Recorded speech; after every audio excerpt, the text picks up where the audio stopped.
നമസ്കാരം Chelsea fans, football fans, welcome back to ചെൽസിക്കാരൻ channel. പോച്ചറ്റിനോന്റെ ഒരു tactical change against Aston Villa, അത് വളരെ ഇമ്പോർട്ടന്റ് ആയിരുന്നു. ഇതിനെക്കുറിച്ച് ഞാൻ മാച്ച് റിവ്യൂവിൽ ഞാൻ പറയുകയും ചെയ്തിട്ടുണ്ടായിരുന്നു. ബട്ട് ഞാൻ കുറച്ചും കൂടെ അതിനെക്കുറിച്ച് കളിയെ കുറിച്ച് ആലോചിച്ചുകൊണ്ടിരുന്നപ്പോഴാണ് എനിക്ക് കുറച്ച് ഇൻട്രസ്റ്റിംഗ് ഒബ്സർവേഷൻസ് എനിക്ക് നിങ്ങളുടെ അടുത്ത് ഷെയർ ചെയ്യണമെന്ന് തോന്നിയത്. ഏറ്റവും വലിയ ഒബ്സർവേഷൻ, ഇൻഫാക്ട് ആരും നമ്മൾ അതിനെക്കുറിച്ച് സംസാരിക്കുന്ന ഒരു കാര്യം എന്തായിരുന്നു വെച്ച് കഴിഞ്ഞാൽ, നമ്മൾ ശരിക്കും പറഞ്ഞാൽ കളി കളിച്ചത് 4 സെന്റർ ബാക്കുകളായിട്ടാണ്. ഇതിനെതിരെ പോച്ചറ്റിനോന് ഒരുപാട് വിമർശനം വന്നിട്ടുണ്ടായിരുന്നു. പക്ഷെ 4 സെന്റർ ബാക്കുകളെ വെച്ചിട്ടാണ് നമ്മൾ കളിച്ചത്. സാസി, സിൽവ, ഗിൽക്രിസ്റ്റ് ആൻഡ് ലിവൈ കോൾവിൽ അല്ലല്ലോ, ബെനോ ബാദിയേഷ്യൽ. അവിടെ 4 പേരും സെന്റർ ബാക്ക് ആണ്. ഈ 4 സെന്റർ ബാക്കിൽ 2 ഫുൾ ബാക്ക് ഓവർലാപ്പ് ചെയ്തിട്ടേ ഉണ്ടായിരുന്നില്ല, അല്ലെങ്കിൽ വളരെ ചുരുക്കമാണ് ആസ്റ്റൺ വില്ലയ്ക്കെതിരെ ചെയ്തിട്ടുണ്ട്. പക്ഷെ എന്നിട്ട് പോലും we looked a far better team in that first half. Far better team. So how did that happen? And അവിടെ എന്താണ് ചേഞ്ച് കൊണ്ടുവന്നതെന്നുള്ളത്. സോ പോച്ചറ്റിനോന്റെ സിസ്റ്റത്തിൽ it's an hybrid of A 4-3-3 and a 4-2-1. And ഞാൻ മനസ്സിലാക്കിയെടുത്തൊരു കാലം, പോച്ചറ്റിനോ is very clear, just like Thomas Tuchel, width use ചെയ്യാനുള്ള 2 players, half space use ചെയ്യാനുള്ള 2 player, ഒരു striker to manage the 2 centre back. So ഒരു 5 up front. ആ 5 up ഫ്രണ്ടില് left സൈഡില് Raheem Sterling, ആ ഹാഫ് സ്പേസിൽ Enzo Fernandez. So he becomes a number 8.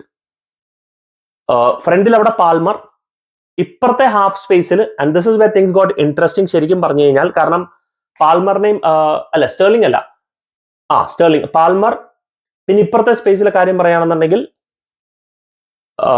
Noni മാഡോക്കെ, and പിന്നെ ആരായിരുന്നു അവിടെ റൈറ്റ് സൈഡിൽ?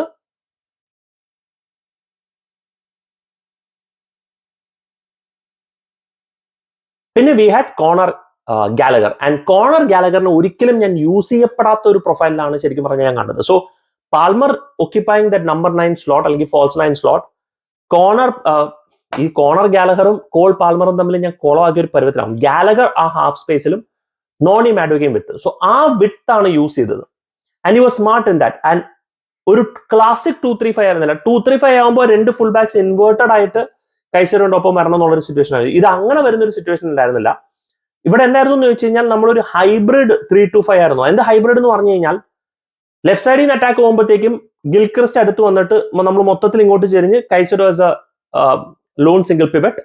റൈറ്റ് സൈഡിൽ ഗിൽക്രിസ്റ്റ് പോവുകയാണെന്നുണ്ടെങ്കിൽ ഈ പറയുന്ന ഒരു ബാദിയേഷ്യൽ number back at the 3 with Gilchrist and ഈ പറയുന്ന പോലെ Caicedo as a double pivot. ചില സമയത്ത് എൻസോ ഫെർണാണ്ടസും ഡ്രോപ്പ് ഡൗൺ ചെയ്യായിരുന്നു എന്നുള്ളത്. But what really impressed me, ഈ പറയുന്ന പോലെ ഹാഫ് സ്പേസ്, ഇതുവരെ നമ്മൾ ഒരുപാട് ക്രിട്ടിസൈസ് ചെയ്തുകൊണ്ടിരുന്ന കേസുകളിൽ ആ ഹാഫ് സ്പേസും ആ വിഡ്ത്തും യൂട്ടിലൈസ് ചെയ്യുന്ന പ്ലേയേഴ്സിനായിരുന്നു. ആൻഡ് കോണർ ഗാലഗറിനെ അവിടെ യൂട്ടിലൈസ് ചെയ്തത് ശരിക്കും പറഞ്ഞ ഒരു കണക്കിന് ആസ്റ്റൺ വില്ല അത് പ്രതീക്ഷിച്ചിട്ടുണ്ടാവില്ല ഊണൈ എമറി. കാരണം ഇതുവരെ നമ്മൾ കണ്ടിട്ടില്ല. ആൻഡ് ഹാഫ് സ്പേസിൽ he was given that licence. Release ചെയ്യുക, ക്രോസ്, റിലീസ് ചെയ്യുക, ക്രോസ്, റിലീസ് ചെയ്യുക, കട്ട് ഡൗൺ ചെയ്യുക, കട്ട് ബാക്ക് ചെയ്യുക. അൺഫോർച്ചുനേറ്റ്ലി നമുക്കത് ആ ക്രോസിൽ നിന്ന് ചാൻസ് എടുക്കാനായിട്ട് നമുക്ക് അവിടെ ഒരു പ്ലേയേഴ്സ് അവൈലബിൾ ആയിരുന്നില്ല. Maybe that was crazy. കാരണം അങ്ങനെ ഒരു സിസ്റ്റം എടുക്കുകയാണെന്നുണ്ടെങ്കിൽ നമ്മൾ പെനൽറ്റി ബോക്സിലേക്ക് അറ്റാക്ക് ചെയ്യാനായിട്ട് ഒരു പ്ലെയർ വേണം. നമുക്ക് ആ പ്ലെയർ അവൈലബിൾ ആയിരുന്നില്ല. അപ്പൊ അത് ഉള്ളൊരു കൺസേൺ ആണ്. ആൻഡ് എൻസോ ഫെർണാണ്ടസ് ഈ ഒരു കളിയിലും ഈവൻ ദോ അഡ്വാൻസ് ആയിട്ട് കളിച്ചിരുന്നെങ്കിലും കുറച്ചും കൂടെ ബെറ്റർ ആയിട്ട് കളിച്ചു. എന്തുകൊണ്ടെന്ന് ചോദിച്ചു കഴിഞ്ഞാൽ, എൻസോ ഫെർണാണ്ടസ് ഫ്രീഡം ഉണ്ടായിരുന്നു. പുള്ളിക്കാരൻ മിഡിൽസ്ബ്രോയിനെതിരെ കളിച്ചപ്പോൾ ശരിക്കും സെക്കൻഡ് സ്ട്രൈക്കർ ആയിട്ടാണ് കളിച്ചത്. അത്രയും അഡ്വാൻസ് കളിക്കുന്നതിന് പകരം കുറെ കൂടെ ഡ്രോപ്പ് ഡൗൺ ആയിട്ട് you could play hybrid role. അതായത് ആവശ്യമുള്ള സമയത്ത് ഡ്രോപ്പ് ഡൗൺ ചെയ്യുക, കൈസറോയിൽ നിന്ന് ബോൾ എടുക്കുക, ലിങ്ക് പ്ലേ കൊടുക്കുക. ആൻഡ് പുള്ളിക്കാരനും സ്റ്റേർലിംഗുമായിട്ട് ഒരു 1 ടച്ച് ഗെയിം പ്ലേ ആ ഒരു സമയത്ത് വളരെ നല്ലതായിരുന്നു. ആൻഡ് അതിൽ നിന്നുകൊണ്ട് തന്നെ നമ്മൾ ശരിക്കും പറഞ്ഞു കഴിഞ്ഞാൽ പുള്ളിക്കാരൻ ഒരു 1 ടച്ച് പ്ലേ എടുത്തു, സ്റ്റേർലിംഗ് കൊടുത്തു, സ്റ്റേർലിംഗ് പാൽമറിന് ഒരു നൈസായിട്ട് പാസ് കൊടുത്തു, പാൽമർ അത് കട്ട് ബാക്ക് ചെയ്ത് നോണി മാഡോക്കെ കൊടുത്തു, നോണി മാഡോക്കെ ഒരു ഷോട്ട് എടുത്തിട്ട് നേരെ നമ്മുടെ കീപ്പറിന്റെ കയ്യിൽ, എമി മാർട്ടിനസിന്റെ കയ്യിലേക്കാണ് അത് പോയത്. But what really impressed ഈ പറയുന്ന പോലെ is those utilization of half space.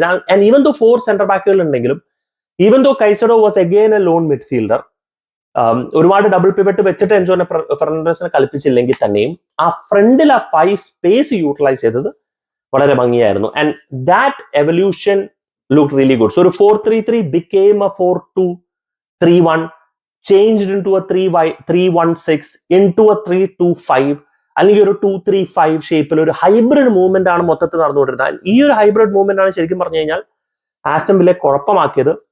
Very impressive to see. ഇതിനി എങ്ങനെയാണ് ലിവർപൂളിലേക്ക് നമ്മൾ കൺവേർട്ടഡ് ആവണേ നമുക്ക് അറിയില്ല. കാരണം Ben Chilwell is available and Ben Chilwell available ആണെങ്കിൽ നമുക്ക് പകുതി തലവേന കഴിഞ്ഞു. കാരണം ആ വിട്ട് ബെൻ ചിൽവെൽ യൂസ് ചെയ്തോളും.